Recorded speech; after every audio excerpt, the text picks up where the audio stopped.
Alors la rentrée agricole ne manque pas de sujets forts d'actualité, donc la préparation de la nouvelle PAC, la future loi Egalim 2 portée par le député Grégory Besson-Moreau, le Varenne de l'eau. Il y a eu également des épisodes de gel, de sécheresse, une prochaine loi sur le foncier qui je crois en préparation.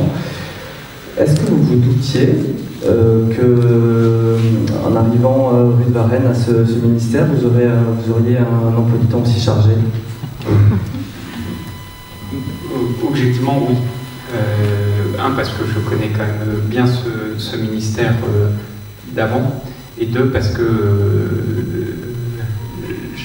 j'ai eu l'occasion d'avoir pendant 3 ans d'autres postes ministériels, et donc je vois bien la responsabilité qu'incombe à un ministre, et qui plus est sur des sujets liés à l'agriculture et à l'alimentation. C'est vrai qu'on a une feuille de route qui est très chargée, en fait, mais en même temps une feuille de route qui est totalement prévue. C'est-à-dire que depuis un peu moins d'1 an et demi que j'occupe ce poste, on peut nous faire beaucoup de reproches. Je pense qu'il y en a un qu'on ne peut pas nous faire, c'est de ne pas avoir beaucoup travaillé. On a ouvert beaucoup de sujets. À chaque fois, on essaie d'avoir la même méthode, c'est-à-dire qu'on ouvre le sujet, on traite le sujet, on clôt le sujet. Peut-être mon côté ingénieur, mais je pense que ça fait du bien d'avancer comme ça. Et donc tous les sujets que vous avez évoqués, que ce soit la PAC, Egalim 2, Varenne de l'eau, le gel, la sécheresse, le foncier, on pourra en rajouter d'autres, le plan de prévention face aux détresses, les assises de la forêt, France 2030, qui est en cours de discussion. Le Varenne de l'eau aussi, je crois que je l'ai cité. Si, vous l'avez dit. On pourrait dire l'assurance récolte, qui va être l'un des fondements les plus structurants, je pense, des politiques agricoles dans les 10-15 prochaines années, avec un nouveau texte de loi que je présenterai en Conseil des ministres début décembre et qui passera à l'Assemblée nationale mi-janvier. Tout cela fait l'objet d'une feuille de route qu'on s'est fixée et qui est suivie pour être sûr de pouvoir délivrer tous ces sujets, ce qui nécessitera de travailler jusqu'au dernier quart d'heure, comme le dit le Président de la République. Et dit autrement, c'est des sujets qu'on a planifiés et on suit cette feuille de route. Le deuxième point, et ça pour moi c'est très important, c'est que en fait ce ministère, on dit que c'est le ministère de la gestion des crises. Alors j'ai payé pour voir, et je vous le confirme, que ce soit le gel, la sécheresse, l'influenza aviaire, qui a été incroyablement difficile l'année dernière en termes de viralité. On a géré les inondations récemment, la crise de la betterave, potentiellement la peste porcine africaine, je pourrais en rajouter d'autres. On gère les crises. Je pense pouvoir dire qu'on les a plutôt bien gérées jusqu'à présent. Mais le grand défi de ce ministère, c'est de réussir à gérer ces crises, parce que c'est très important, parce qu'il faut le faire. C'est une question aussi de souveraineté. Vous connaissez ma vision politique qui est toujours tournée vers cette souveraineté. Mais en même temps, c'est de réussir à s'extraire de ce temps court pour aborder les sujets du temps long.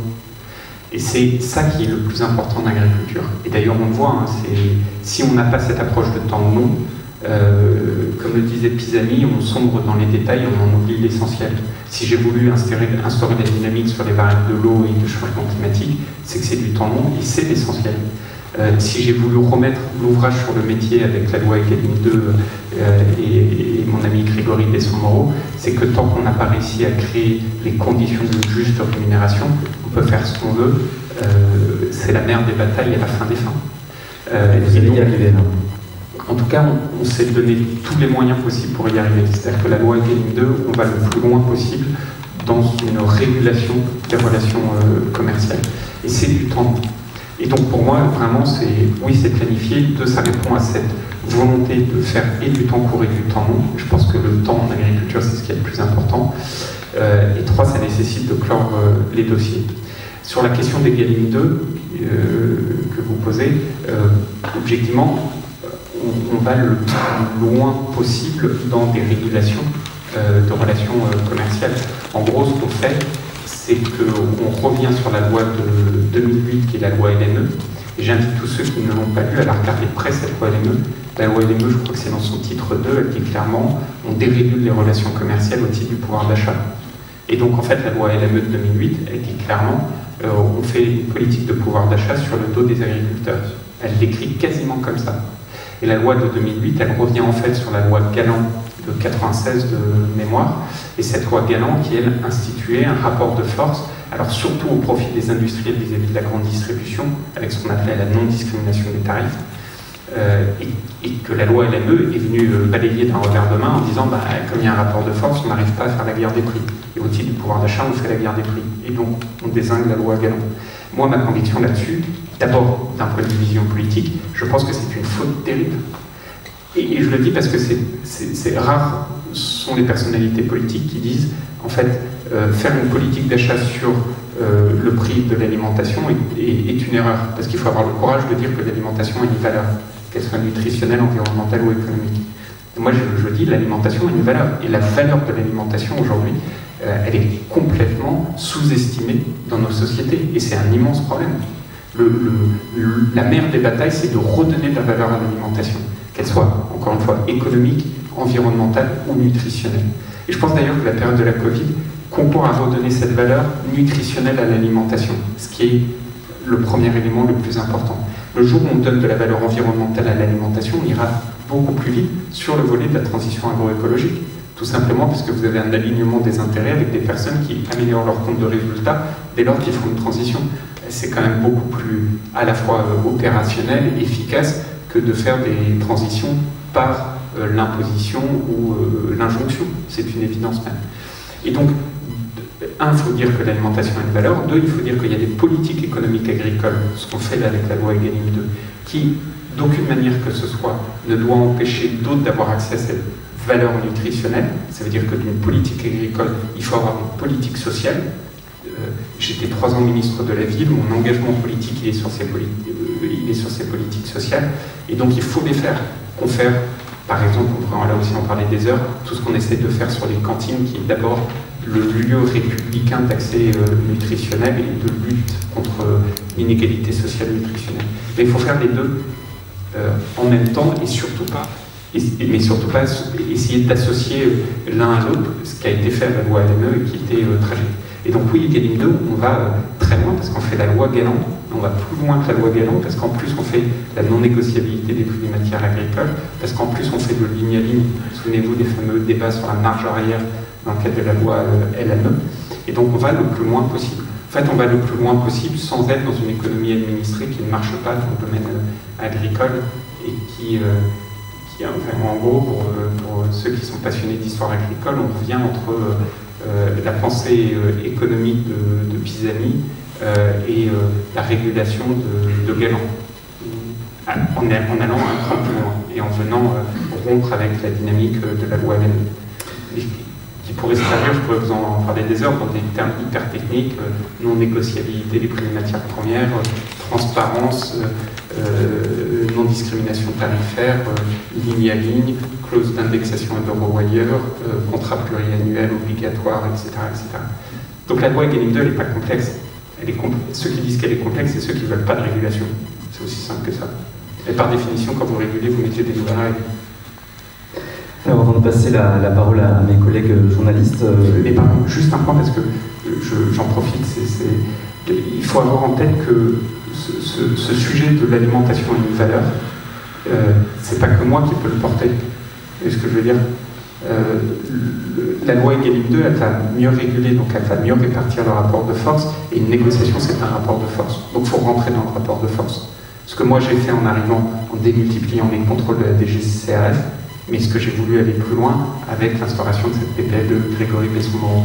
Mais dire que l'alimentation a une valeur, c'est aussi se dire que le donneur d'ordre final, c'est le consommateur. Et moi, c'est un truc enfin, je vous le soumets comme piste de réflexion, mais je trouve que dans le monde agricole et agroalimentaire, on est beaucoup trop auto-centré sur nous tous, vous voyez ce que je veux dire. C'est l'agriculteur qui parle à l'industriel, qui parle à la grande distrie, le dernier engueulant le premier, celui du milieu disant c'est la faute de l'autre, etc., etc. Dans le domaine des transitions agroécologiques, c'est certains qui disent que de toute manière ce que font les autres c'est jamais assez, et les autres qui disent assez certains, déjà faites comme nous, vous verrez, parce qu'il n'y a pas un secteur, c'est vrai, il n'y a pas un secteur socio-économique, on va aussi loin dans les transitions, ça a été très bien dit tout à l'heure, mais en fait, moi je crois beaucoup à un momentum politique où on se dit, toutes ces personnes de ces grandes familles qui s'engueulent, qui ne sont pas d'accord sur tout, etc., ils devraient avoir ils ont des objectifs en commun. D'abord, le rôle du consommateur. Et on ne parle pas assez au consommateur. Ce que je disais tout à l'heure, citoyen-consommateur, moi j'ai théorisé entre guillemets en disant citoyen de bon matin, consommateur passé le quart d'heure. C'est assez vrai. Mais ce rôle du consommateur, il est essentiel, avec tout ce qu'il a, tout ce que cela impose à un gouvernement, avec une politique sociale pour avoir une alimentation inclusive, une accessibilité à cette alimentation. Et le deuxième point, quand on voit les débats aujourd'hui sur les transitions, ma conviction, c'est que l'étape supplémentaire dans les transitions, c'est de repenser les règles de commerce international. Et ça, on devrait tous se retrouver. Ça va être compliqué quand même. Non, moi je pense que c'est un débat générationnel, mais c'est pas compliqué. Ça va prendre du temps. Non, alors à court terme, il y a des points qu'on peut cranter. Je pense notamment à certaines clauses miroirs qu'on pourra obtenir à court terme, comme la clause miroir sur les antibiotiques de croissance, comme les nouveaux règlements qui arrivent là sur les LMR, sur les sujets de déforestation. À court terme, on a des positions très fermées sur le Mercosur, sur les conditionnalités tarifaires, sur un questionnement sur le devenir de l'Australie, enfin de l'ALE Australie. Tout ça, c'est du très court terme. À moyen et long terme, moi je pense qu'on a un combat générationnel, c'est qui sera le prochain Ricardo, parce que tout le commerce international est fondé sur David Ricardo, mais tout. Et l'OMC, les cycles de Doha, le Round, le GATT, a tout fondé sur Ricardo, puis Schumpeter. Mais Ricardo, c'est pour ça que je dis c'est hyper simple, Ricardo, il dit des avantages comparatifs. En fait, il lui juste une virgule, des avantages comparatifs dès lors que ça n'est pas fait sur une externalité négative qui est la destruction de l'environnement. Et sauf que ce bout de phrase, il manque. Alors au 19e siècle, il n'y avait pas la même conscience. À l'après-guerre, il n'y avait pas la même conscience. Depuis 25 ans, il y a cette conscience. Et pourtant, ce volet-là ne bouge pas. Mais ça s'écrit en 3 minutes. Après, c'est créer le momentum politique pour y arriver.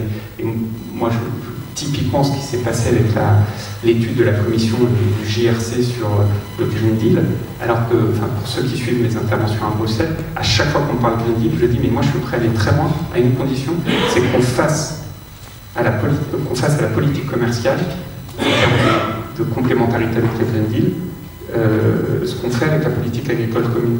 Il faut que le Green Deal soit une vision politique qui maintenant s'applique à la politique commerciale, à la trade policy, comme on dit. Mais ça, c'est pas compliqué, ça nécessite de bouger des murs, mais moi, je suis absolument convaincu que, un, c'est le sens de l'histoire, que deux, c'est un combat, y compris générationnel, et que trois, si on ne le fait pas, quel sens dans tout ça? Si le sens de l'histoire, c'est de se dire, on va réduire nos productions, on va compenser 2/3 de nos diminutions d'émissions par des importations, on va être dépendant de production venant de l'extérieur et perdre notre souveraineté, c'est perdant sur toute la ligne, et d'un point de vue environnemental, et d'un point de vue économique, et d'un point de vue de souveraineté. Donc il faut repenser, on n'a pas le choix, il faut le faire.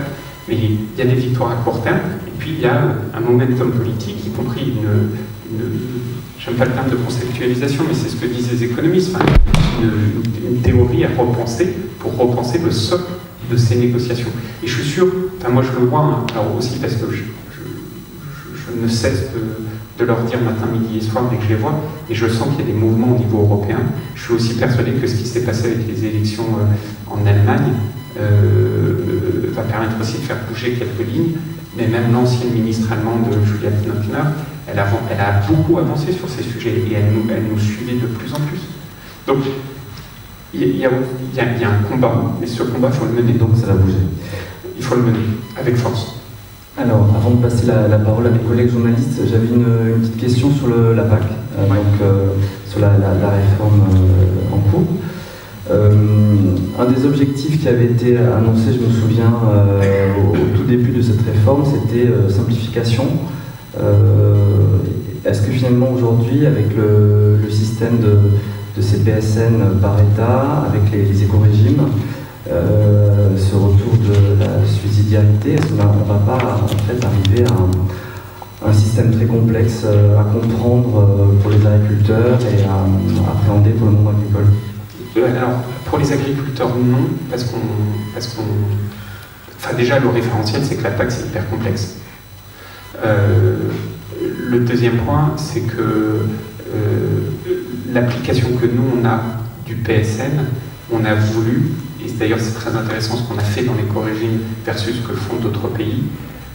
Alors pardon, c'est très technique, mais je sais que vous êtes très technique, mais dans les autres pays, beaucoup font le choix d'un fonctionnement type MAE plutôt que le fonctionnement qui est le nôtre. Ça veut dire quoi un fonctionnement type MAE? C'est-à-dire qu'ils font un fonctionnement type on compense les surcoûts de production. Quand on voit la complexité de ces modes de calcul, ils font un choix très complexe. Nous, on a fait un choix beaucoup plus clair, avec 3 voies différentes et avec 2 niveaux. Bon. Et je pense que c'est le bon choix. C'est d'ailleurs pour ça que je l'ai fait, sinon je ne l'aurais pas fait. Et donc on a voulu rendre la chose la plus simple dans l'utilisation. Ça ne veut pas dire que c'est simple, parce que la PAC, c'est très compliqué. La deuxième question que vous posez, c'est le PSN et sa subsidiarité. C'est un vrai sujet. C'est pour ça qu'au niveau européen, je me bats pour faire en sorte que les PSN soient présentés au niveau du Conseil des ministres de l'agriculture, et pas uniquement signés entre l'État membre et la Commission, pour être sûr qu'à la fin des fins, on ait une convergence de contenu entre les PSN. La réalité, c'est que ça, faut le dire, parce que c'est vraiment beaucoup la France qui s'est battue pour. Vous vous souvenez, on a eu des débats sur le niveau de l'éco-régime. Moi, j'ai toujours eu une position qui était de dire je préfère un niveau d'éco-régime qui soit plutôt entre 20 et 25, on a fini à 25 qu'à 30, et qui soit contraignant pour tous les États membres, plutôt qu'un éco-régime qui soit très haut, mais avec plein de flexibilité à l'intérieur. Parce qu'à chaque fois, c'est la même chose, on crée une compétition déloyale au sein de l'Europe. Et ça, on l'a obtenu. Donc, le cadre, il est assez figé. Mais le fait que le PSN soit un document politique, moi j'en suis convaincu. C'est pour ça que je demande à ce qu'on le présente au niveau des États membres. La question c'est quand. Je ne pense pas que les PSN ils peuvent de facto être tous finalisés avant l'entrée en vigueur, c'est-à-dire début 23. En Europe, on a pris du retard. En France, on est plutôt en avance, puisqu'on a été un des premiers à mettre une V0, comme on dit, même si on a encore un processus très long. Et si le diable se niche dans les détails, Dieu sait qu'il y a beaucoup de détails dans cette PAC, mais on est très, très attentif. Et après, le troisième point, il y a un point, alors moi je suis hyper content d'avoir réussi à l'obtenir, parce que c'était vraiment un sujet que j'ai mis sur la table, et au début j'ai beaucoup de mes partenaires qui me regardaient avec des gros yeux. C'est quand je suis arrivé, pour vous donner une anecdote, mais qui est plutôt triste que joyeuse, quand vous arrivez, en tant que ministre, vous avez beaucoup de parapheurs à signer, etc. Ce qui vous agrémente gaiement vos week-ends, surtout quand vous avez 4 enfants. Mais ces tonnes de parapheurs, j'en signais beaucoup pour expliquer à des agriculteurs que certes, leur maison avait brûlé, leur compagne ou compagnon avait un gros problème de santé, que la maison avait été emportée par les flots, etc., etc., mais qu'ils avaient eu 48 heures de retard dans l'enregistrement du dossier PAC, et que donc ce faisant, on allait leur prendre tout le volet PAC. J'exagère évidemment, mais c'était quand même ça. Et en fait, parce que la PAC est un système où on parle complètement figé, avec des règles hyper figées, avec des traumatismes sur les apurements dès lors que quelqu'un fait un pas de travers, etc. Et ça a été mes premiers jours à ce ministère. Et ça, pour le coup, je ne savais pas à quel point l'absurdité de règles figées avait été mise à son comble au sein de la PAC. Et il s'avère que la semaine d'après, j'étais au conseil, mon premier conseil, et j'ai dit, écoutez, moi en tout cas, j'ai un seul truc, c'est que je pense qu'il faut introduire le droit à l'erreur. Et je leur disais, il faut arrêter d'avoir une PAC qui est au-dessus des agriculteurs, mais à côté des agriculteurs. Et ça a été un chemin de croix.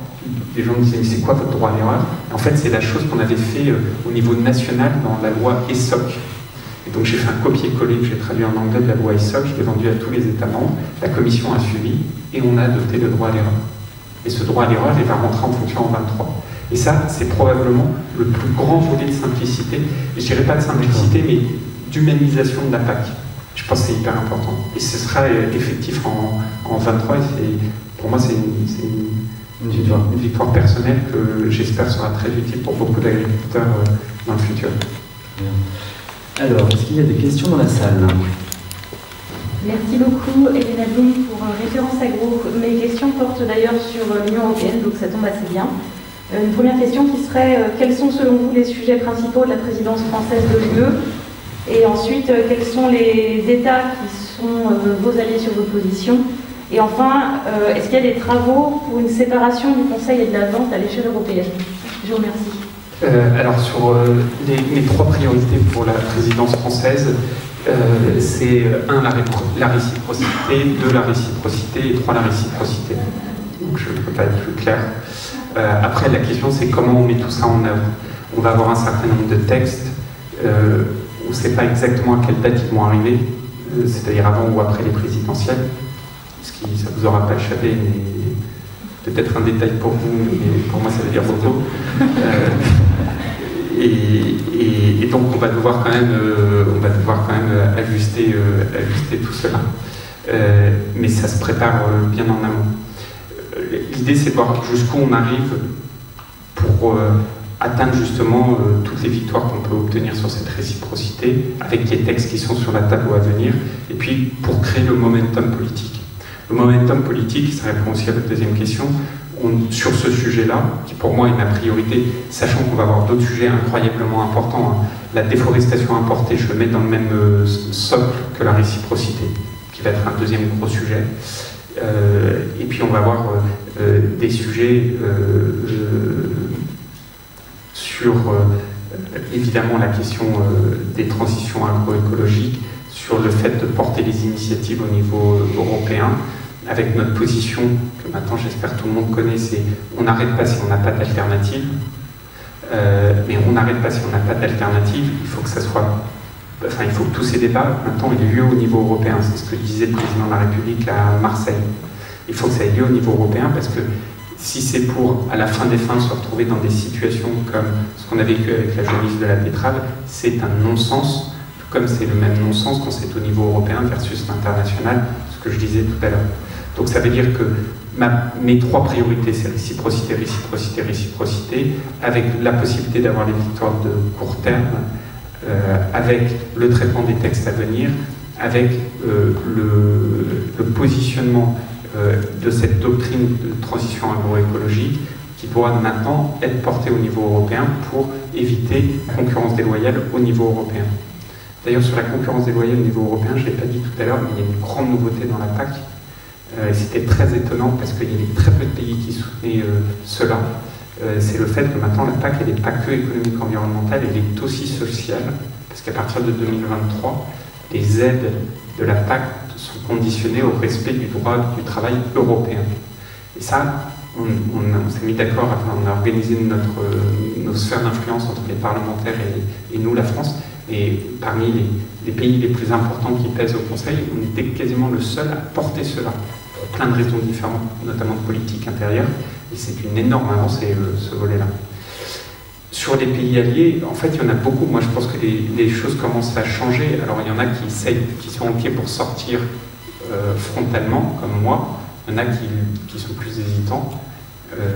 Mais on a réussi, par exemple, au sein de l'accord PAC qu'on fait en juin ou juillet, je ne sais plus, après l'arrêt des négociations qu'on reprend un mois et demi après, on a réussi à faire entrer une déclaration commune Conseil, Commission et Parlement sur le fait que cette prise en compte des politiques commerciales est dorénavant un vrai sujet. Et on a réussi à le faire adopter, ce qui prouve bien qu'il y a ce qui probablement fut impensable quelques années auparavant. Ensuite, sur le Conseil Vente, non, en tout cas, à mon niveau, ça ne m'est pas remonté qu'il y avait un débat au niveau européen. Ça ne veut pas dire qu'il n'y a pas eu des discussions entre mes services et leurs homologues, mais au niveau politique, ça ne m'est pas remonté. Alors, une autre question. Bonjour, donc Marion Poil, je suis journaliste indépendante et là je pose une question pour Agrodistribution sur les CEPP. En fait, on a mis 2 questions en une question de détail et une question plus globale. Question de détail, le projet de décret qui est paru la semaine dernière, la profession a fait une remarque dessus comme quoi les traitements de boucles obligatoires étaient concernés par le calcul de l'assiette pour les obligations, et voilà, eux, ça leur pose question parce que c'est des traitements de boucles obligatoires. Donc est-ce que vous avez envisagé la possibilité qu'ils sortent du calcul de l'assiette? Et une question un peu plus générale sur les CEPP, le fait que maintenant les pénalités n'existent plus en cas de non-respect de l'attente des obligations, est-ce que ça n'évite pas le dispositif? Et est-ce que finalement l'attente de l'objectif de réduction d'utilisation des produits phytosanitaires, est-ce que les CEPP vont pouvoir jouer un rôle quand même? Alors sur le premier point, j'ai vu la chose, on l'a pas encore, j'en ai pas encore discuté avec mes équipes, donc je pourrais pas vous apporter de position tranchée dessus. J'ai vu la demande, je suis en train de regarder, je vais dire comme ça. Sur le deuxième point, je pense pas, mais en fait, moi je crois beaucoup au CEPT. Je pense que c'est un bon dispositif, ces CEPT, mais en fait, si vous prenez beaucoup de recul, qui fait lien d'ailleurs avec la question avec votre collègue, il y a aujourd'hui la double approche entre d'un côté la disjonction vente-conseil et de l'autre côté ces certificats. Je pense qu'il faut qu'on arrive à trouver le bon équilibre entre les deux. Je pense qu'il ne faut surtout pas que le vente-conseil remette en cause la pertinence des certificats. Parce que moi, j'y crois beaucoup à ces certificats. Alors la difficulté, c'est qu'on n'a pas encore beaucoup de recul, notamment sur la disjonction vente-conseil, qui intuitivement est quelque chose de très bien. Il faut voir comment ça se met en œuvre, effectivement. Mais donc, en tout état de cause, je pense que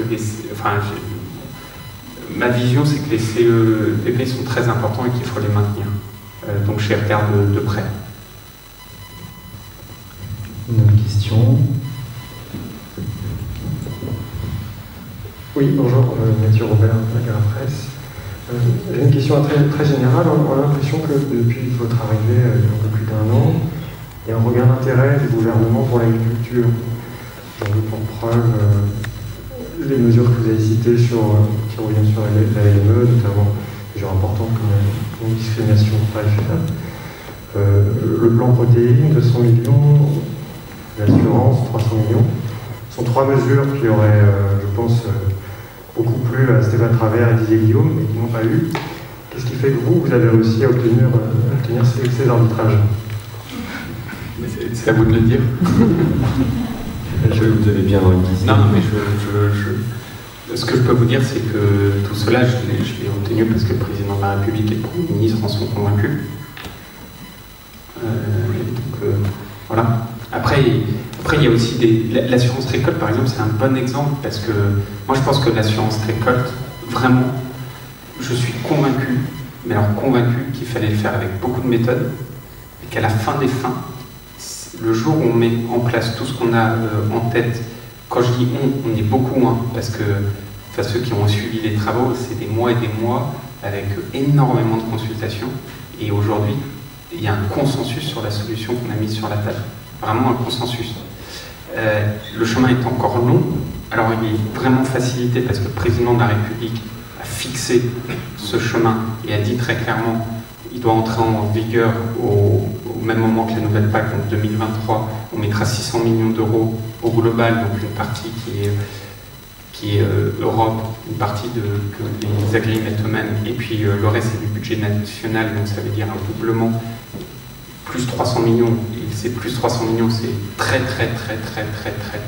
majoritairement du budget national qui va venir. C'est un projet de loi que je présente début décembre, qui sera débattu mi-janvier, qui devrait être débattu on attend la date, mais probablement, j'espère, en tout cas mon objectif, c'est dès fin janvier au Sénat, pour pouvoir le finaliser avant. Et là, on a un point de non-retour, puisqu'avec ce projet de loi, on crée les fondations, on balaye les dispositifs aujourd'hui existants, on crée les fondations d'un nouveau dispositif. Et donc, ce dispositif, ensuite, on aura plusieurs mois pour se mettre d'accord sur l'ensemble des seuils, il y en a beaucoup, l'ensemble du fonctionnement du pool d'assurance, l'ensemble des règles actuarielles, l'ensemble des mécanismes d'accessibilité, donc il y aura beaucoup de choses. Bon, mais ça, pour vous faire le descriptif du travail qui a été le mien, ça a été d'abord d'identifier la nature du problème. En fait, ce qui est toujours important, c'est jamais d'avoir une solution qui cherche le problème, mais c'est de trouver le problème pour chercher la solution. Ça paraît évident en disant ça, mais souvenez-vous et regardez avec vos regards critiques parfois des décisions ou des propositions de certains, ça peut s'apparenter à la mauvaise option. Et en fait, moi, ma conviction, et je le dis avec beaucoup d'humilité parce que j'en étais pas sûr, ma conviction, je l'ai forgée au bout de 6 mois, en disant en fait la solution c'est qu'il n'y a pas de solution. Je pense que ça fait des années qu'on a tourné autour du truc parce qu'on cherchait une solution qu'il n'y avait pas de solution. Alors, sur ce sujet-là, il s'avère que moi j'ai fait beaucoup d'assurance par le passé, de l'assurance différente de l'assurance récolte, mais c'est un monde qui n'est pas du tout étranger. Et en fait, on a toujours cru, par exemple, que la généralisation de l'assurance permettrait de faire baisser les primes. Et souvenez-vous, les débats, c'était faut-il ou pas généraliser l'assurance récolte. Et si on généralise l'assurance récolte, à ce moment-là, on aura ce que les économistes appellent la mitigation du risque, et donc on va pouvoir faire diminuer les primes. Et moi, j'ai regardé d'un œil agnostique en disant, est-ce que c'est ça la solution? Et donc j'ai pris tous les travaux, on les a analysés, etc. Et en fait, au bout de 6 mois, j'ai eu la conviction que la solution, c'est qu'il n'y avait pas de solution. Et après, ça paraît en fait assez intuitif, c'est-à-dire qu'aujourd'hui, vous avez classiquement une assurance qui est prise, c'est très schématique, hein, c'est beaucoup plus, c'est pas aussi vrai que ça, mais imaginez que vous dites que l'assurance est surtout au sud de la Loire, donc dans les territoires plus impactés. En fait, aujourd'hui, ce qui se passe, c'est quand on a ouvert tous les livres, on s'est rendu compte qu'on prenait plutôt les bons risques dans les mauvais territoires. Les bons risques dans les mauvais territoires. Et donc, en fait, les bons risques dans les mauvais territoires sont à peu près représentatifs du risque moyen à l'échelle du territoire national. Et donc, si vous partez de 30% des assurés aujourd'hui qui représentent les bons risques dans les mauvais territoires à 100% qui représentent le risque moyen à l'échelle du territoire, vous avez à peu près la même impasse dans laquelle on est. Et une fois qu'on a fait ça, je suis allé voir le président, c'est vrai que je le connais assez bien, et je lui ai expliqué ça en disant en fait, il n'y a pas de solution. Et sauf que notre gros problème, c'est que si on ne trouve pas une solution à un problème où il n'y a pas de solution, il n'y a pas un jeune agriculteur qui va vouloir venir s'installer. Parce que, certes, on fait ces métiers par passion, enfin, au bout d'un moment, quand vous devez faire 600 000 € d'investissement et que vous ne savez pas si vous allez avoir une rentrée d'argent et que vous ne pouvez pas vous assurer, elle est belle l'affaire, mais je ne suis pas sûr qu'on soit beaucoup à y aller. Et donc, j'ai expliqué concrètement le sujet en disant qu'on a un gros problème de souveraineté, on a un gros problème parce qu'on n'a pas de solution au problème, et que, donc, en fait, il fallait poser le problème différemment. Et que la question de poser le problème différemment, c'est qu'il fallait dire il faut qu'il y ait une contribution nationale. Et de cet état, on est arrivé en disant, on a créé un consensus, ben oui, il faut une contribution nationale, qu'on fait justement avec ce 600 millions d'euros et ce nouveau mécanisme. La route est encore longue dessus. Hein. Aujourd'hui, on a des idées très hautaires, maintenant c'est un défi de mise en œuvre. Et moi, vraiment, ce que je me suis fixé, c'est grâce à ce que m'a demandé le président de la République, c'est que grâce à ce projet de loi, on a un point de non-retour qui soit atteint. Je veux vraiment qu'on ait le point de non-retour. Le jour où le projet de loi est voté, on a un point de non-retour. On est obligé de mettre en place le nouveau dispositif, quoi qu'il se passe. Avec en plus cet engagement du président de la République pour l'année 23 de mettre au moins ces 600 millions d'euros. Voilà un exemple de cheminement. En tout cas, c'est ma méthode. D'accord, donc des cheminements qui ont porté leurs fruits pour obtenir des budgets. Je crois que c'est important. Et puis surtout, enfin, je le redis, une conviction très forte du président et du Premier ministre sur le caractère impérieux d'avoir une agriculture forte si on veut une nation forte. Et donc le Premier ministre, par exemple, dans les arbitrages de plan de relance, a toujours soutenu les propositions que je pouvais faire pour obtenir ce plan de relance qui, remettez-vous, 1 an et demi en arrière, n'était pas évident parce que l'agriculture, en fait, était un secteur qui ne s'était pas arrêté pendant la Covid. Et donc beaucoup disaient, mais pourquoi faire du plan de relance sur un secteur qui ne s'était pas arrêté? Donc j'ai expliqué au Premier ministre, qui en était convaincu, et le Président aussi, qu'au contraire, le plan de relance, c'était de faire demain une France plus forte qu'aujourd'hui. Et bien l'agriculture, il n'y a pas de pays fort sans agriculture forte, il faut y aller. Et quand je vois en vrai le succès du plan de relance, enfin, vous l'avez peut-être vu, j'ai fait le détail il y a 15 jours, quand je vois le succès du plan de relance sur des sujets de vraie modernisation en fait, sur des sujets compliqués, hein, les abattoirs, ça faisait des années que tout le monde en parlait. On était sur l'injonction, un abattoir ça gagne rien, donc si on ne va pas investir, ça ne marche pas. Sur l'agroéquipement, plus de 90% c'est du matériel de substitution. Sur le plan protéines, vous l'avez dit, c'est 44 projets de filière. On estime que c'est déjà 23 000 agriculteurs, ces projets de filière. C'est colossal. Alors voilà, c'est comme ça qu'on avance. Une autre question? Bonjour, Yvan Agonoff, Agrapresse aussi. J'avais deux questions, je me permets deux questions parce qu'on est au premier rang. J'ai une première question concernant la HVE. Il y a 3 associations qui vous ont appelé aujourd'hui à arrêter les soutiens à la HVE. La question c'est est-ce qu'entre le PLF, la loi climat, le PSL, on n'est pas allé un peu loin dans le soutien à la HVE par rapport à ses garanties environnementales, et quand est-ce qu'on pourrait avoir un référentiel rénové et avec des seuils un peu plus hauts. Et la deuxième question, ça concerne les primaires écologistes. Du coup, Yannick Jadot vient d'être élu candidat du coup, pour les Verts. Ils ont beaucoup parlé d'agriculture dans ces primaires, notamment bien-être animal et pesticides. Savoir comment est-ce que vous interprétez ça, cet intérêt des écologistes pour l'agriculture, et puis qu'est-ce que vous pensez de cette candidature, Yannick Jadot? Merci. Sur HVE, alors j'ai pas vu aujourd'hui, mais j'étais dans un tunnel de réunion à l'Assemblée, j'ai pas vu la demande précise. Moi, ma vision, elle est très claire. Je pense qu'il faut arrêter d'opposer les agricultures les unes aux autres, parce que je suis un fervent défenseur de la bio, alors un immense défenseur. Je suis un tout autant défenseur de l'agriculture de conservation, un tout autant défenseur de HVE. Il faut juste arrêter de les opposer les unes aux autres. Après, ça ne veut pas dire qu'il ne faut pas faire progresser chacune d'elles. Être des défenseurs ne veut pas dire qu'on est dans un conservatisme. C'est d'ailleurs très mal connaître le monde agricole que ceux qui critiquent en disant ça veut dire que vous êtes dans le conservatisme. Pas du tout. Sur HVE, on sait par exemple qu'on a des sujets à faire évoluer. C'est notamment la voie B. Le vrai sujet HVE, c'est la voie B. Et comme je m'y étais engagé d'ailleurs, on a voté les crédits dans le plan Ecophyto de l'année dernière pour lancer la revue, et cette revue est en cours pour être sûr qu'on puisse avoir l'ensemble de la revue de l'HVE. On l'aura avant, mais en tout état de cause, avant la mise en place de la nouvelle politique agricole commune, puisque dans l'éco-régime, l'une des voies de certification est la certification HVE. Mais là aussi, ma démarche elle est très claire. Je pense qu'il faut vraiment arrêter de les opposer les unes aux autres. Ça me permet d'ailleurs de répondre à une question. Souvent on m'interroge sur « oui mais vous dites ça et en même temps, sur l'éco-régime, le bio et la HVE sont au même niveau. » Et donc sur la PAC, la critique qui m'est faite, c'est que vous avez traité de la même manière la bio et la HVE. C'est strictement faux. Et j'en profite pour l'expliciter. Le premier pilier, et donc l'éco-régime, c'est une conditionnalité. C'est-à-dire qu'on vous prend 25%, enfin, on vous retient 25% de la somme des paiements de base auxquels vous avez le droit, en vous disant ces 25%, on ne vous les rendra que si vous avez atteint un certain nombre de conditions. Et les conditions, ça peut être la diversification des cultures, ça peut être les infrastructures agroécologiques ou ça peut être la certification. Si on dit demain, pour ceux qui utilisent la voie certification, les seuls qui peuvent avoir la restitution des 25% sont uniquement les bio. Je dis quoi à ceux qui n'ont pas fait le choix du bio, mais qui font du HVE avec, par exemple, en plus des haies ou de l'agriculture de conservation. Je leur dis, c'est bien ce que vous faites, mais ça ne sera jamais suffisant parce qu'il n'y a qu'un seul dispositif suffisant. Ça ne peut pas marcher. À partir du moment où c'est une conditionnalité. Ça, il faut bien comprendre.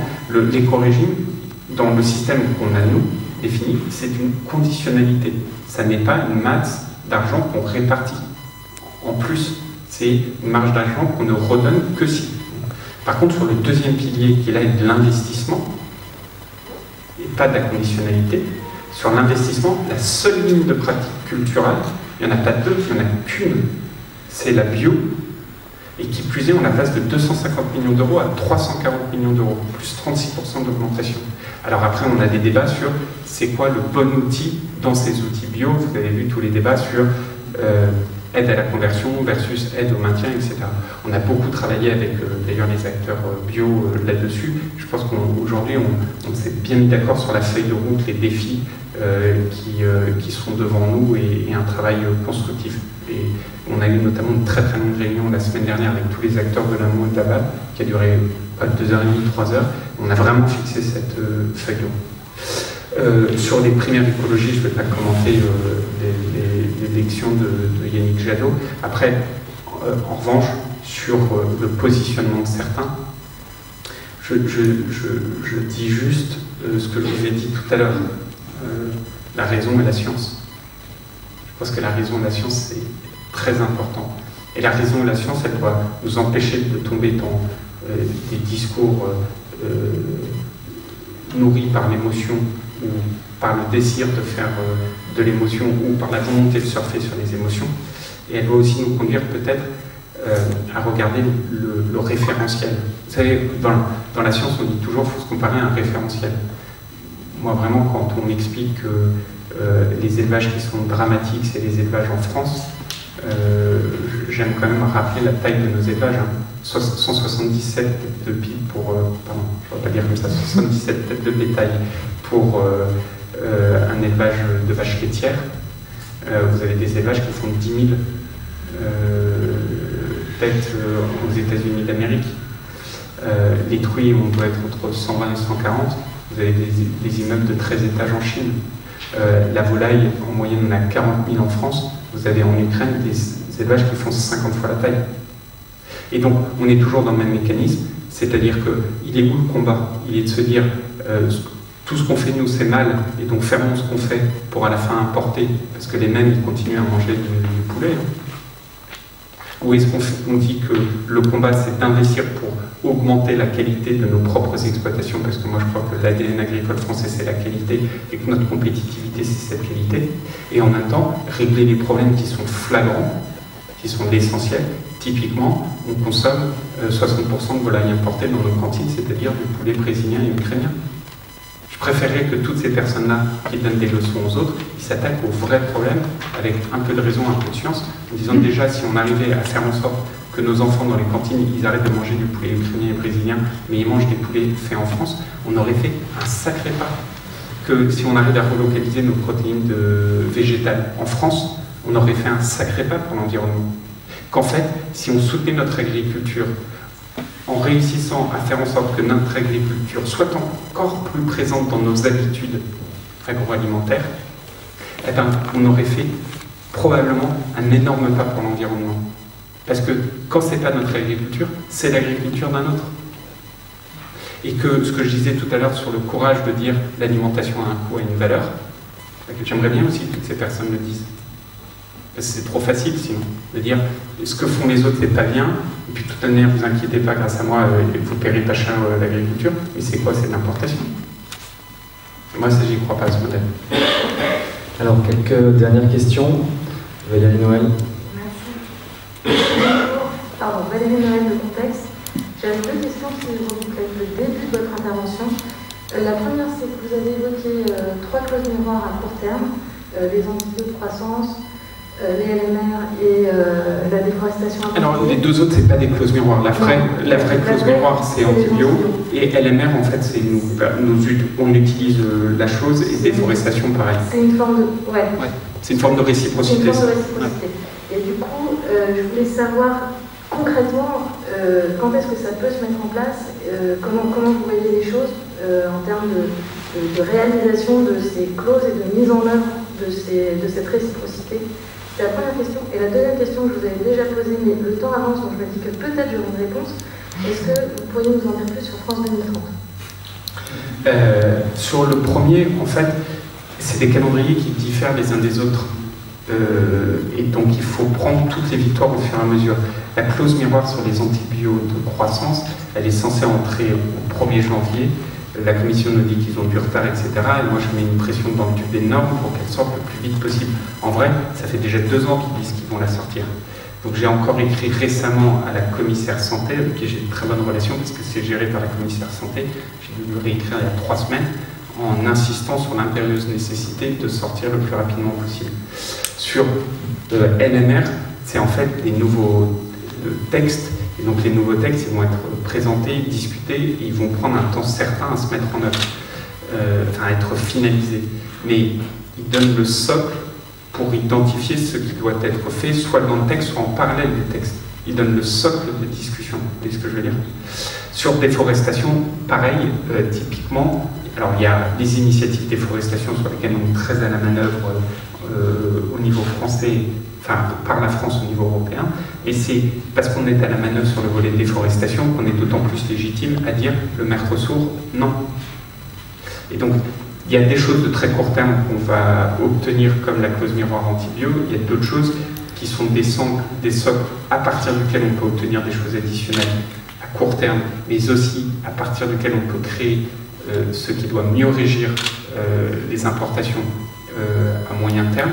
Et puis il y a des initiatives qui nous permettent aussi de renforcer nos positions sur typiquement des accords de libre-échange en cours de discussion.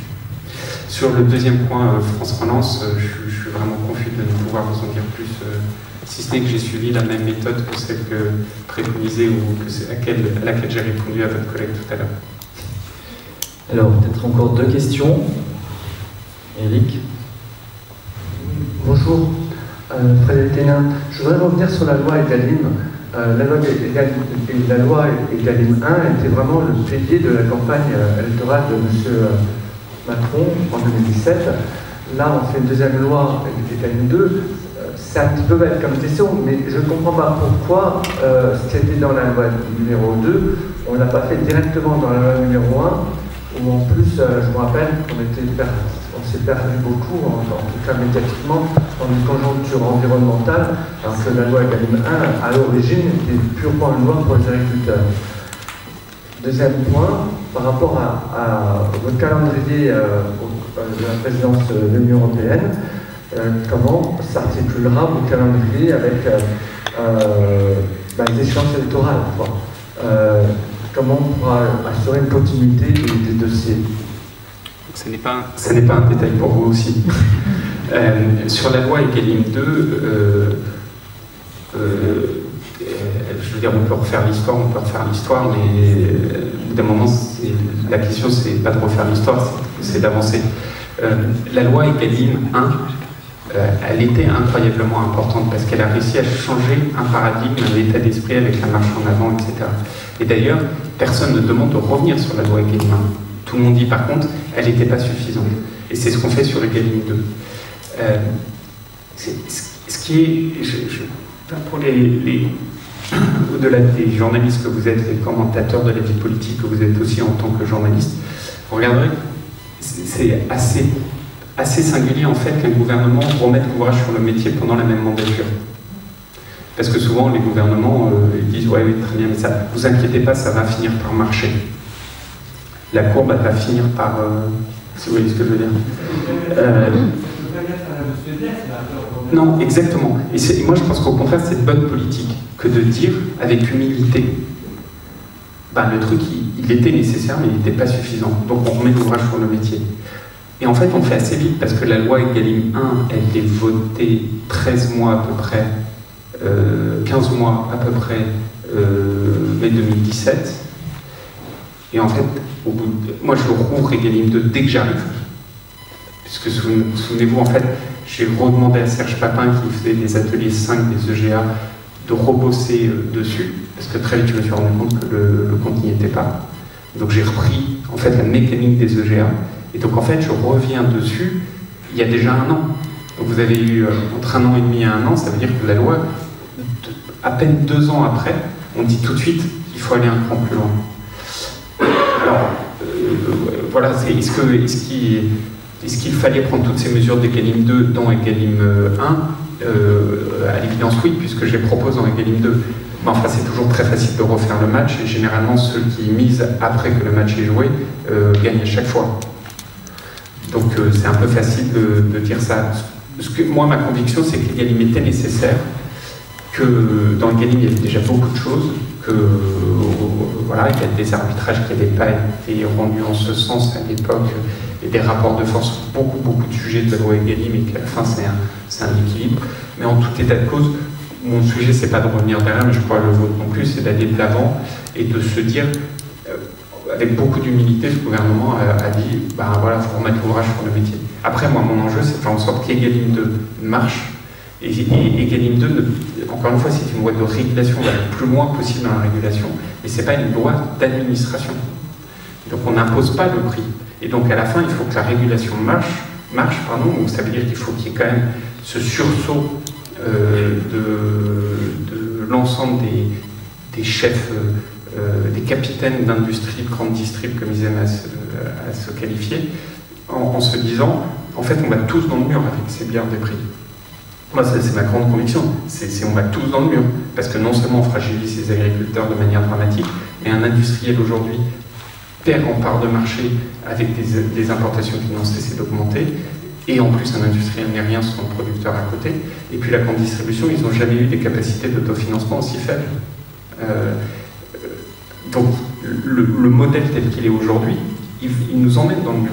Donc il faut en plus qu'il y ait ce sursaut, et en plus que nous, on doit mettre en place tous les contrôles dès le lendemain de la promulgation de la loi. Sur votre deuxième question, qui était le calendrier entre les deux, il y a forcément une continuité de l'État et en fait une présidentielle UE, une présidence UE, on commence à la travailler dès maintenant. La seule question, il y a un point, moi, mais je ne sais pas si j'y arriverai, c'est que ce que je vous disais tout à l'heure sur le fait que le Conseil, la Commission et le Parlement se sont mis d'accord pour avoir un rapport avant juin 22 sur justement comment on prend en compte la trade policy et le Green Deal, je ne cesse d'essayer de l'obtenir au premier trimestre et pas à la fin du premier semestre. Ça, je ne l'ai pas encore obtenu. J'essaye, mais je ne l'ai pas encore obtenu. Ça m'aiderait. Bon, après, ça se trouve, on se revoit. Eric, je te laisse le soin de me poser la dernière question. Enfin, ça va être deux petites questions. Soit au premier rang, comme a dit mon collègue. Lui concerne la transmission. Ça reste un problème. Et une interrogation. Est-ce qu'il y a une installation sur deux qui se fait sans DGA? Et pourtant, certains candidats ont l'âge requis, 24, 25 ans. D'autres, par contre, n'ont pas les 40 ans et ils sont en projet de reconversion professionnelle. Est-ce que ce ne serait pas l'occasion de revoir les modes d'attribution de la DGA et de créer aussi une dotation pour reconversion professionnelle pour attirer des nouveaux talents et résoudre ce problème de transmission et de suivi des exploitations? L'autre question, ça concerne la PAC. En ce moment, les agriculteurs reçoivent des courriers de l'administration de contrôle de surface primée à partir des photos satellitaires. Et ils sont étonnés de voir que certaines surfaces qui sont non agricoles, qui sont des buttes et où on poussait un peu des arbres, des haies, tout, ils vont les exclure des primes PAC, alors qu'il me semblait que ces surfaces représentaient un intérêt écologique, et pouvaient être considérées comme des SIE. Parce qu'il n'y a pas, d'un côté on replante des haies, de l'autre on pousse l'agriculteur finalement à passer un coup de bulle dans ces SNA. Merci. Alors sur le premier point, sur les critères de la DGA, notamment d'âge, on a eu les débats, moi je ne suis pas pour modifier les critères d'âge de la DGA. Parce qu'en fait, il y a un autre dispositif qui est le nouvel agriculteur, celui qui s'installe, et donc on a déjà les deux dispositifs.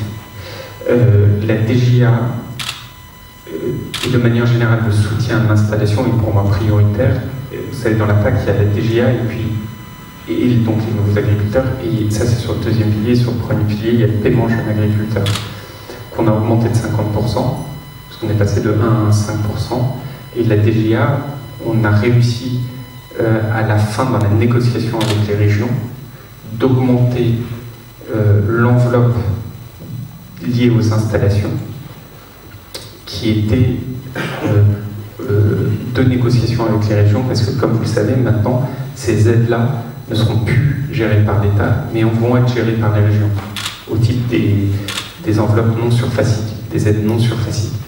Donc mon premier point, c'est que pour moi, il y a surtout un sujet de renforcement de la puissance de ces instruments, ce qu'on a choisi de faire dans la nouvelle PAC avec le renforcement et du PJA et du deuxième pilier, où on a pris les enveloppes des aides non surfaciques, qu'on a augmenté de mémoire de 33 millions d'euros, en disant ces 33 millions d'euros ne peuvent être utilisés que pour l'installation. C'est cette enveloppe-là augmentée de 33 Ça ne veut pas dire que l'installation n'est que les 33, hein. C'est cette enveloppe qui inclut déjà l'installation d'avant, plus les 33 qui ne peuvent être que sur l'installation, qu'on a transmis aux régions, enfin qu'on va déléguer aux régions. Il y a une question qui est une grande crainte du monde, notamment des jeunes agriculteurs, c'est qu'en fait on peut avoir des montants différenciés entre les régions. Et donc ça fait partie des sujets qu'on évoque avec les régions, qu'on évoque avec les jeunes, parce que c'est vrai que dans plein de cas, et notamment dans le transfrontalier, entre guillemets, entre régions, aussi dans d'autres cas, il y a un côté, quand vous avez une variation, ça peut poser de vraies difficultés. Le deuxième point sur l'installation, au-delà de la PAC, c'est que moi je crois beaucoup à quelque chose qu'on devrait annoncer bientôt avec la FNSAFER, sur lequel on a beaucoup bossé, qui est le fonds de portage, qui est un sujet en fait incroyablement important parce que la profession agricole est l'une des rares où avant même de commencer, vous devez d'abord vous endetter, et parfois à grande hauteur. Et en fait, ce qu'on voudrait faire, mais qui existe déjà dans certaines régions, par exemple la région Occitanie l'a fait, certaines régions l'ont fait. Moi, il s'avère que je l'avais beaucoup fait quand j'étais ministre du Logement. On avait créé, ils avaient déjà été créés. C'était Emmanuel Macron quand il était ministre de l'économie qui les avait beaucoup boostés. Et là, on les avait énormément boostés, où en fait, on dissociait le foncier du bâti. Et en fait, ce qu'on voudrait créer, c'est non pas dissocier le foncier du bâti, c'est de dire, vous avez l'usufruit du foncier de la terre agricole pendant 10, 15, 20 ans. Et par contre, au bout de 10, 15, 20 ans, vous en devenez automatiquement propriétaire si vous le demandez. Il n'y a que vous qui pouvez en devenir avec un prix fixé 10, 15, 20 ans en avance. Et en fait, ça vous permet juste de vous dire, vous endettez pas dès le début, vous pouvez investir massivement dans d'autres choses qui créent de la valeur plutôt que d'être étranglé par le poids de la charge de la dette. Et après, au bout de 10, 15, 20 ans, quand vous avez plus de matelas, vous pouvez acquérir les terres, mais il n'y a que vous qui pouvez le faire. Et donc c'est ça qu'on est en train de construire de manière un peu plus généralisée avec la FNSAFER, avec un premier fonds qu'on voudrait lancer d'ici peu. J'espère que ça va marcher. Moi, je pense que probablement c'est un des éléments qui pourrait très bien fonctionner à terme. Et pourquoi je dis ça? Parce que je pense que, et d'ailleurs ces fresques le montrent bien, le monde agricole a toujours eu un attachement à la terre. Et je pense que là, pour le coup, il y a un côté générationnel. Et d'ailleurs, il ne faut pas le minimiser. Ce qu'on a fait sur les retraites qui rentrent en fonctionnement au 1er novembre a de facto un impact sur l'installation. Parce que, moi je le vois à titre personnel, ceux qui m'entourent, mais dans le monde agricole, et vous le connaissez par cœur, le premier réflexe, c'est d'avoir cet attachement à la terre, parce que c'est cet attachement à la terre qui vous paye votre retraite. Et le fait d'aborder aussi le sujet de retraite vous permet de différencier l'appréciation que vous avez dans la nécessité d'être propriétaire dès le premier jour. Ça ne veut pas dire que vous ne restez pas hyper attaché à la terre. Ça veut dire qu'il y a des choses qui peuvent être faites. Et puis après, il y a la loi foncière. D'ailleurs, quelqu'un a posé la question, je n'ai pas répondu. Il y a la loi foncière. On n'a pas pu faire la grande loi foncière aussi parce qu'il y avait un embouteillage législatif dû au Covid. Donc on fait la PPL sans passe-tout sur les sociétés foncières qui devraient passer, on attend les dates, mais à l'automne au Sénat, j'espère. Et sur votre deuxième question, sur les haies, enfin sur le point que vous avez dit, j'en ai pas connaissance, je vais le regarder de près, parce que c'est pas du tout le sens de la philosophie qui est la mienne. Au contraire, on essaie même dans les fameuses BCAE, là, les conditionnalités, de renforcer la pondération haies. Moi, je suis un fervent défenseur des haies. J'y crois, mais à fond de chez fond. Parfois, c'est très difficile, hein, parce que, pareil, le référentiel, y compris il y a des terres où ça fait très longtemps. Mais d'ailleurs, les haies, peut-être que vous pourriez faire un deuxième article, ou troisième ou dixième article dessus, les haies, c'est très intéressant dans la façon qu'on a d'appréhender le problème. Parce que c'est un drame, on en a supprimé entre 900 000 et 1 million de kilomètres, peut-être plus. C'est un bénéfice pour tout le monde. Et en fait, la réalité, c'est que tout agriculteur, c'est le bénéfice des haies. Aujourd'hui, avec le plan de relance, en vrai, ça coûte plus rien d'installer une haie, enfin ça coûte très peu cher. Et en plus de ça, moi je voudrais vraiment que la nouvelle PAC, elle ne soit, dans les mesures de diversification, enfin une pratique culturelle, ne soit surtout pas une PAC de la jachère, mais une PAC de la haie et de la protéine. C'est ça mon objectif. Et quand vous prenez de l'éco-régime, enfin dans le cadre de l'éco-régime, mais quand vous le prenez dans le cadre de l'éco-régime, je préférerais nettement que les agriculteurs se disent tiens, je veux le pari de la protéine et de la haie plutôt que le pari de la jachère. Ce qui a été, souvenez-vous, la PAC de 2012, on appelait ça la PAC de la jachère. Si dans quelques années on peut dire en fait le truc a marché grâce à l'éco-régime, on a fait plus de haies et plus de protéines plutôt que plus de jachère, je pense qu'on aura fait une sacrée avancée. Et c'est ça qu'on essaie de faire, mais là aussi ça nécessite de créer la dynamique, parce que moi j'ai mis des curseurs au vert là-dessus, mais il faut que ça et beaucoup soutiennent, hein, y compris les OPA soutiennent, et c'est parfois des sujets compliqués, mais ils soutiennent. Et donc, c'est pas du tout mon intention que de limiter cela. Je vais regarder votre point, je veux bien que vous me l'envoyez. Bien, écoutez, merci beaucoup. Bien sûr. Écoutez, je suis désolé. Non, mais vous embêtez pas de checker. Oui, très rapidement. Oui, c'est une question sur un sujet un petit peu mineur, mais qui est hautement symbolique. Donc, je suis ingénieur agro et j'ai fait toute ma carrière dans l'agroalimentaire. Et j'étais président des industries agroalimentaires en Île-de-France, j'étais à l'AMIA, donc j'ai suivi tous ces débats. Et je suis passionné pour Grignon, puisque j'y ai passé 2 années formidables. Et comme beaucoup d'élus locaux, de sénateurs, de chercheurs, d'étudiants, on n'a pas compris la position du gouvernement et de sacrifier cet endroit magnifique qui est tout un symbole de 2 siècles d'enseignement agronomique et de le livrer à un promoteur qui est tout à fait honorable, mais qui va faire de la défiscalisation et des logements privés. Donc je trouve que est-ce qu'il y a une petite lueur d'espoir qu'on puisse revoir un petit peu ce dossier sous un autre angle, pas seulement sur l'aspect... Et vous êtes impliqué dans le Grignon 2026 ? Oui, je suis le président de... Hervé Le Sage, je suis le président de Grignon 2026. Dites-le parce que c'est le candidat malheureux. Mais juste quelques points par rapport à ce que vous avez dit. D'abord, là aussi c'est très important de quoi on parle. On parle d'un processus de vente qui est acté depuis 2008, pour dire on va faire sacré. Je crois que c'est important de le redire, parce que quand je vois certains débats, et surtout des débats qui après m'attaquent personnellement, parce que connaissant mon attachement à Grignon, en disant c'est une honte, ben, je ne dis pas que c'est vous, hein. Je parle de certains débats,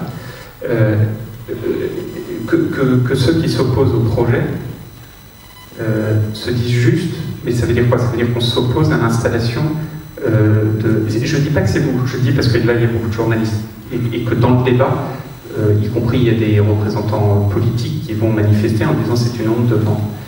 Mais en fait, pourquoi on vend?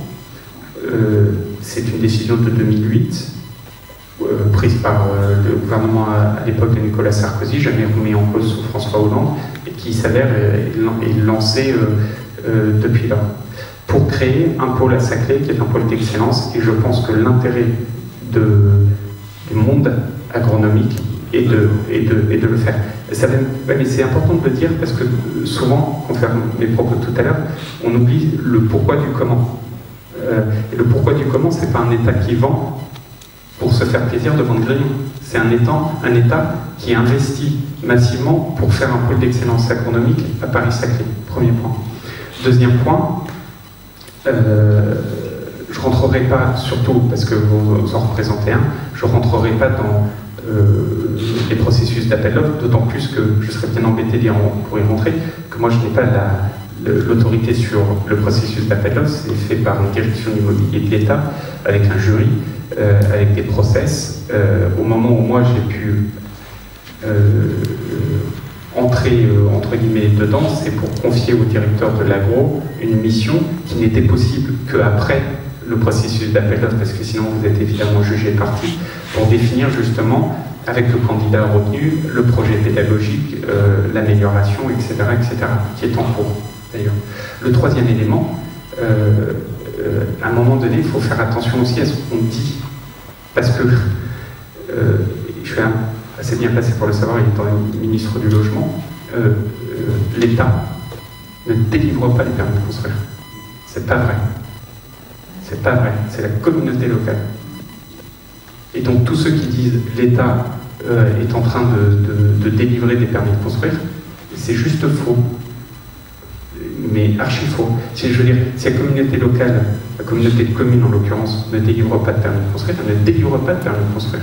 Et d'ailleurs, il y a un point intéressant dans l'offre que je constate, puisque ce n'est pas moi encore une fois qui est dessus, mais que je constate, c'est qu'y compris le candidat retenu par la DIE n'a pas de clause de réduction de prix, je ne sais plus comment ils appellent ça, au regard des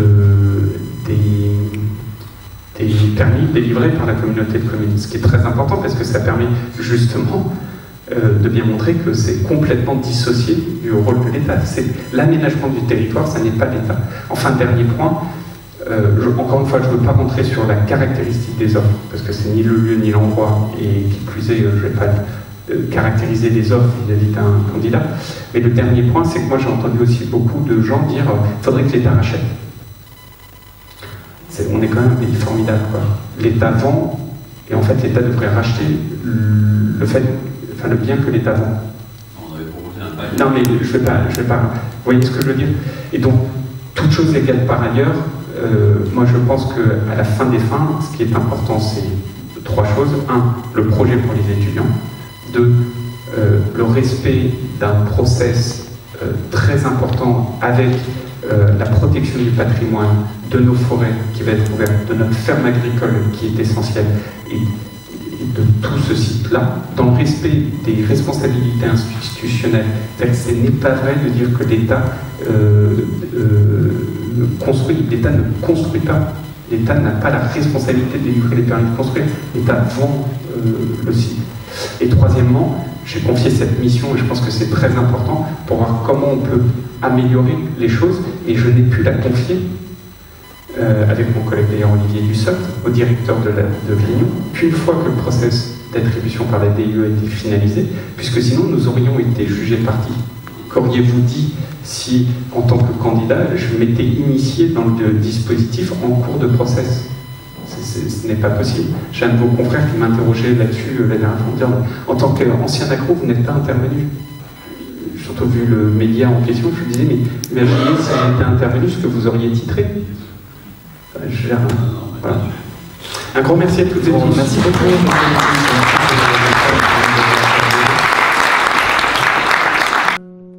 Retrouvez l'actualité de l'AFJA sur www.afja-asso.fr.